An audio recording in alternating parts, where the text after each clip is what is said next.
O jardim das promessas e a semente da posse. Toda grande tragédia da alma começa, não raro, num jardim de aparências idílicas. O de Bento Santiago florescia na rua de Matacavalos, um Éden particular, onde ele e Capitu, ainda crianças, ensaiavam um futuro que parecia tão certo quanto o nascer do sol. Note, leitor, a pureza com que ele descreve esses dias. O primeiro beijo, os juramentos ingênuos, os cabelos penteados pela amiga. Tudo é narrado sob a luz dourada de uma memória que se quer perfeita. Contudo, é precisamente neste paraíso que a primeira serpente assoma, e ela não vem de fora, nasce dentro dele. A promessa de sua mãe, Dona Glória, de entregá-lo ao seminário, não é apenas um obstáculo ao seu amor. É a primeira lição de que seus desejos podem ser contrariados, de que o objeto de sua afeição pode ser-lhe tirado.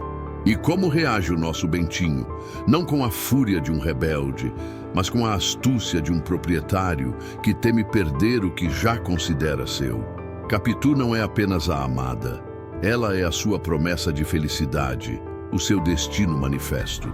Cada plano que traçam para evitar o seminário, cada segredo compartilhado, amarra-a mais a ele, transformando o amor em um pacto de posse.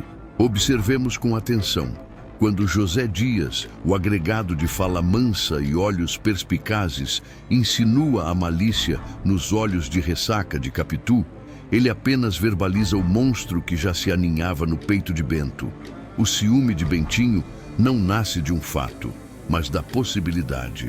A ideia de que Capitu pudesse ter uma vida interior, pensamentos e vontades que não lhe pertencessem, era-lhe intolerável.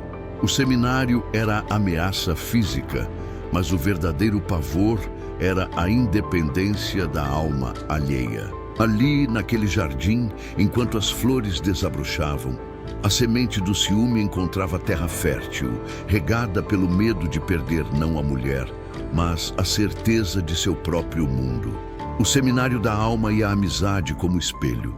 O seminário de São José, para onde Bentinho é enfim levado, deveria ser a casa de Deus, mas tornou-se para ele a antessala de seu inferno particular. Ali, a ausência de Capitu não purificou seu amor, antes o converteu numa obsessão febril. As cartas que trocavam eram mais do que alento. Eram a prova de que sua propriedade continuava intacta, a escritura de uma alma que, mesmo à distância, lhe pertencia. A vida clerical, com sua disciplina e renúncia, ensinou-lhe a arte da dissimulação. Ele aprendeu a rezar com os lábios enquanto a mente cobiçava, a parecer dócil enquanto a vontade se tornava de ferro. É neste ambiente de repressão que surge Escobar, figura fundamental na nossa anatomia. A amizade entre os dois rapazes é à primeira vista genuína e sólida. Escobar é tudo o que Bentinho não é. Prático, decidido, com um talento para o comércio e para a vida. Ele é o arquiteto do plano que finalmente liberta Bentinho da batina. Mas, para um espírito já propenso à desconfiança, a amizade nunca é apenas afeto, é também um instrumento de comparação. Bentinho admira Escobar, mas no fundo mede-se contra ele. E é aqui que a análise se aprofunda. Não seria a admiração por Escobar uma forma de ver em outro homem as qualidades que ele mesmo gostaria de ter para merecer Capitu? Ou, de forma mais perversa, não seria Escobar o primeiro espelho no qual Bentinho projeta suas próprias inseguranças? Ele confia em Escobar, abre-lhe a casa e a intimidade, mas o faz com a tácita condição de que o amigo veja o mundo como ele vê. O amigo é bem-vindo, desde que reforce a imagem que Bentinho tem de si mesmo e de seu casamento. Escobar, com seu jeito expansivo e sua intimidade crescente com Capitu, não quebra uma promessa. Ele apenas trinca o espelho, revelando a Bentinho que o mundo não gira em torno de sua vontade. A amizade, que deveria ser um porto seguro, torna-se lentamente mais uma peça no tabuleiro de sua suspeita. A casa de Matacavalos e a arquitetura da suspeita.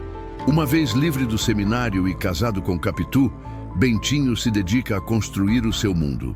E o faz literalmente, erguendo na glória uma casa, que é uma réplica daquela de sua infância em Matacavalos. Que ato sintomático!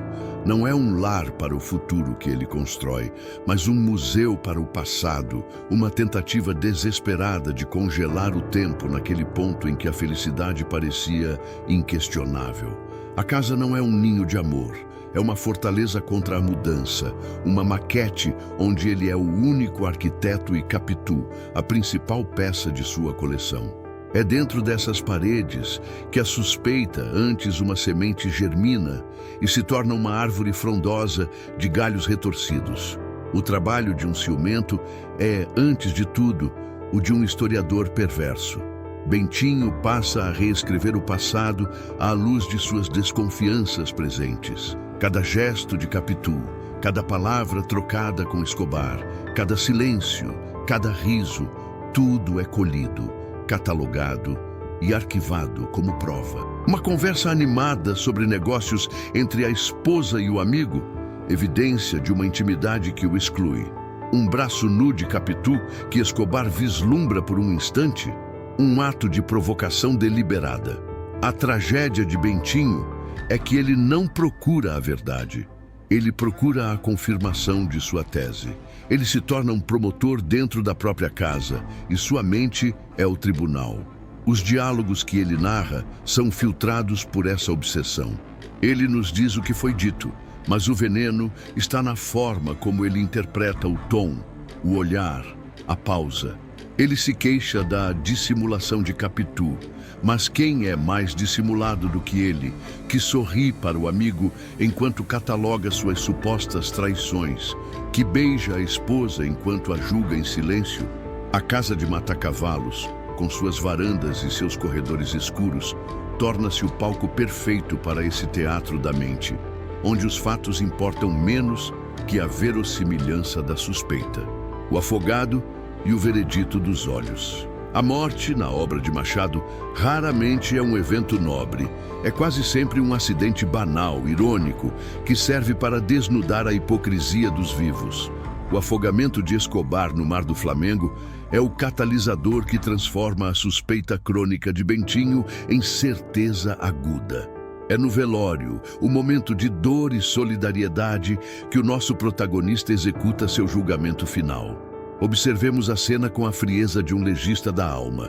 Bentinho não está focado na dor da perda de seu melhor amigo. Sua atenção está inteiramente voltada para Capitu. Ele a vigia, analisa sua dor, mede suas lágrimas. Ele descreve o momento em que ela olha para o cadáver de Escobar com uma intensidade que, para ele, não é de amiga, mas de amante. Foi um olhar de viúva, ele nos diz. Mas quem é o dono desse olhar? É Capitu, em sua dor genuína, ou é Bentinho, projetando em seu rosto a narrativa que ele mesmo criou? Ele a condena não por um ato, mas por uma interpretação. O golpe de misericórdia, contudo, vem depois. Vem na figura de Ezequiel, seu próprio filho.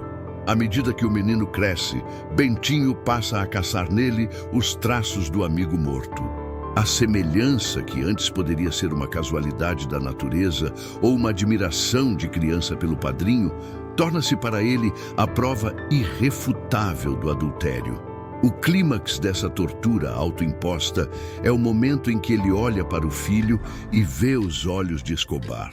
Naquele instante a dúvida morre e a certeza assassina nasce.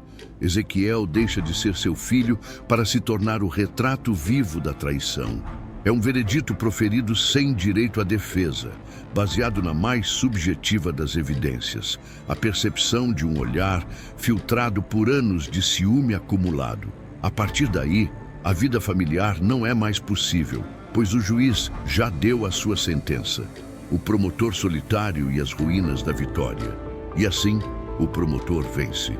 Bento Santiago consegue o que queria, a confirmação de sua verdade. Ele expulsa de sua vida a esposa e o filho, enviando-os para um exílio disfarçado na Europa. Ele se fecha em sua casa, agora um mausoléu, cercado pelas memórias que ele mesmo torceu e envenenou. torna-se Dom Casmurro, o homem calado, ensimesmado, o vitorioso em uma guerra travada inteiramente dentro de sua cabeça. Mas que vitória é essa?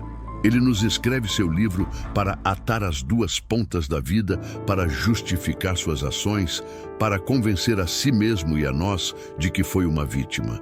Ele nos apresenta suas provas, organiza os fatos à sua maneira, omite o que não lhe serve e enfatiza cada detalhe que corrobora sua tese. A obra inteira é a sua peça de acusação. No entanto, ao tentar provar a culpa de Capitu, ele acaba por revelar, de forma magistral, a anatomia de sua própria alma doentia. Revela sua vaidade ferida, seu egoísmo, sua incapacidade de conceber o amor como algo que não seja posse absoluta. No fim, resta-nos a pergunta que ecoa desde o título.